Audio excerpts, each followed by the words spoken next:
Meus amigos, o desgoverno Lula quebrou o Brasil. Isso que aconteceu é inacreditável. O desgoverno Lula, apenas 3 anos, conseguiu quebrar o Brasil.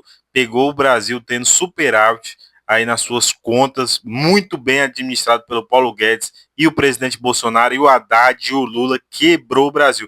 Vamos ver o desespero da Rede Globo. Vamos ver a Mira Leitão aí gaguejando, tentando explicar o desgoverno Lula, a sua gastança e a sua posição que foi colocada o Brasil, estado de quebradeira. Vamos acompanhar esse vídeo, está sensacional. E eu convido a você a deixar aqui o seu like. É importantíssimo você deixar o seu like e se inscrever no canal. Tamo junto. Deixa aqui também seu comentário. O fiscal independente do Senado aponta que as contas públicas precisam de um ajuste de mais de 27 bilhões de reais agora, no último trimestre do ano, para cumprir as metas do arcabouço fiscal. As causas desse quadro desafiador envolvem a derrubada da MP do IOF e rombo nas estatais, como os Correios, por exemplo. O Léo Arcoverde está por aqui para a gente tratar um pouquinho mais desses números.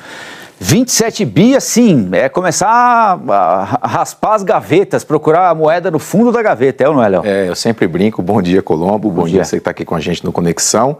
Corrida de bilhões de Fernando Haddad continua, foi atualizado há pouco, a IFE acabou de divulgar o estudo chamado relatório deles, e o que é que eles falam lá? De um esforço fiscal adicional no último trimestre do ano, da ordem, como trouxe o Colombo agora, acabou de falar, 27 bilhões e 100 milhões de reais, para quê?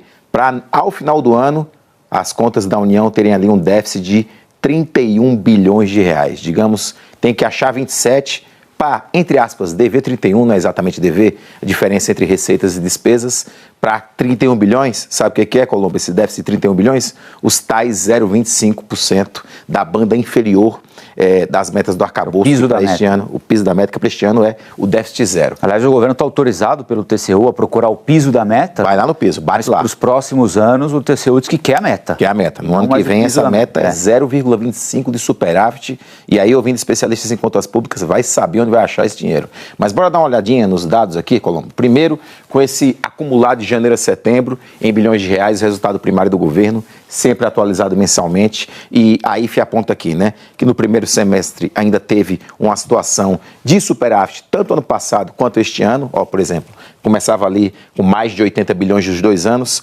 aqui, a gente pegando 2025, teve até maio, aqui as contas ainda, a linha vermelha vai estar no azul, tá com 35 aqui bilhões de reais, mas aí, aqui começa a piorar.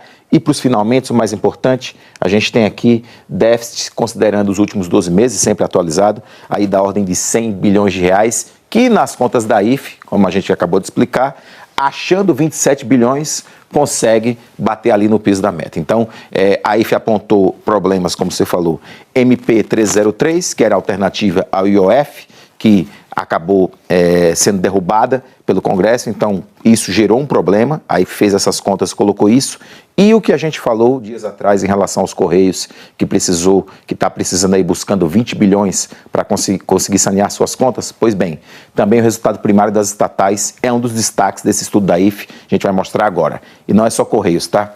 Aqui tem uma questão, dá para ver bem no gráfico, Colombo, assinante, a gente tinha aqui, a partir de 2019, no governo Jair Bolsonaro, a gente tem uma situação aqui de superavitária das estatais e aqui desde o início do governo Lula, a gente está aqui atualizado com quase 9 bilhões de reais.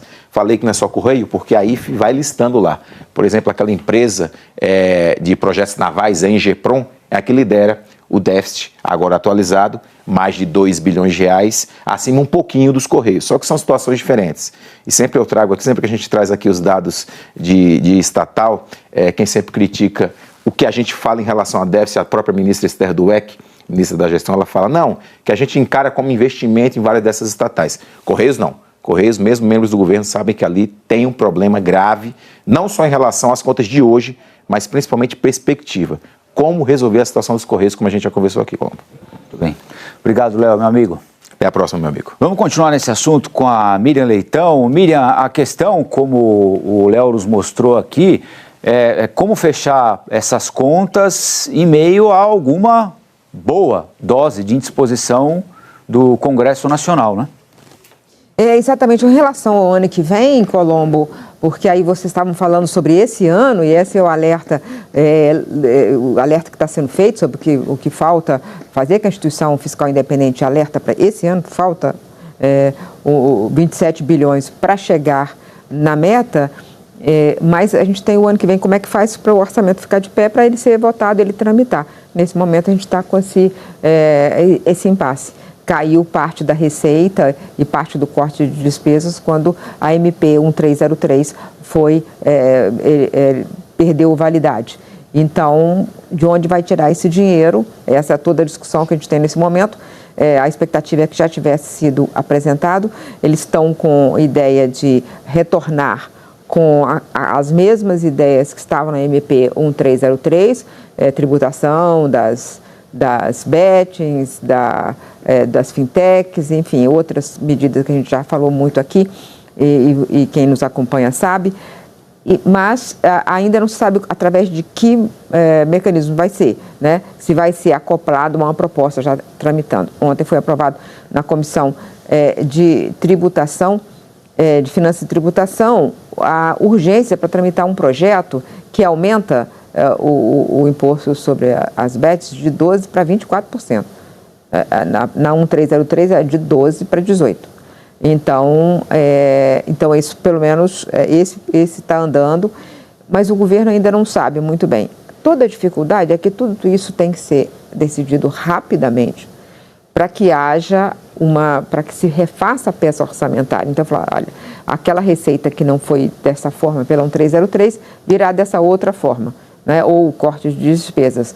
E aí, então, aí pode tramitar o orçamento, a LDO. A gente está numa situação complicada, né? Ontem mesmo o presidente da Câmara disse: a gente não tem ainda como votar o orçamento, não tem mesmo, porque a própria Câmara derrubou parte dessa estrutura quando deixou cair a 1303.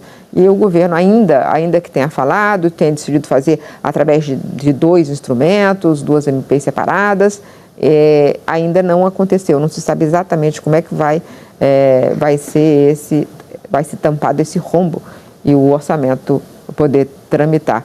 Por enquanto está tudo muito confuso ainda. A expectativa é que em algum momento, talvez hoje mesmo, isso se defina mais claramente. Mas o governo ainda não disse como é que vai tapar esse buraco. Exatamente, ainda tem esse nó, ainda tem que desatar. Agora, Valdo, tem apuração sobre orçamento também, porque hoje de manhã o presidente da Câmara, Hugo Mota, ele prometeu aos líderes o seguinte: semana que vem, esforço concentrado, segunda a quinta, para a gente votar várias pautas. Esse assunto, o Hugo Mota também falou, também se reuniu sobre ele com a Gleisi Hoffmann, articuladora política do governo. O que a gente vai ver desse combinado que parece que foi feito entre o Mota e o governo? Então, a reunião foi ontem à noite, né, entre a ministra Gleisi Hoffmann e o presidente da Câmara. Também estavam alguns líderes lá, como o do PP, doutor Luizinho.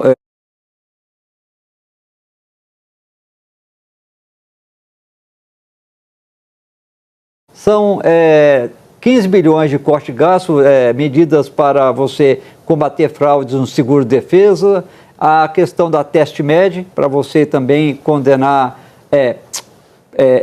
restringir fraudes na concessão de licenças médicas, a inclusão do pé de meia dentro do orçamento e também aquela busca de você fechar brechas que existem hoje ali na compensação de crédito PIS/COFINS.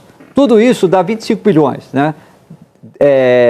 15 bilhões corte de gastos e 10 bilhões para você fechar as brechas ali do PIS/COFINS.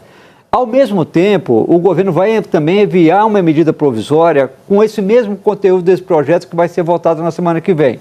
Por quê? Porque o governo quer que essas medidas já comecem a vigorar a partir de agora para garantir essa economia de gastos e fechar essa brecha do PIS/COFINS.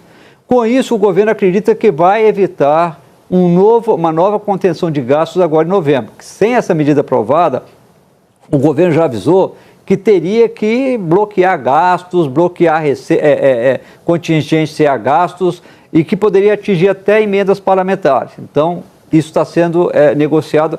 Vai uma MP só para entrar em vigor imediatamente as medidas. ela não seria votada, Camila.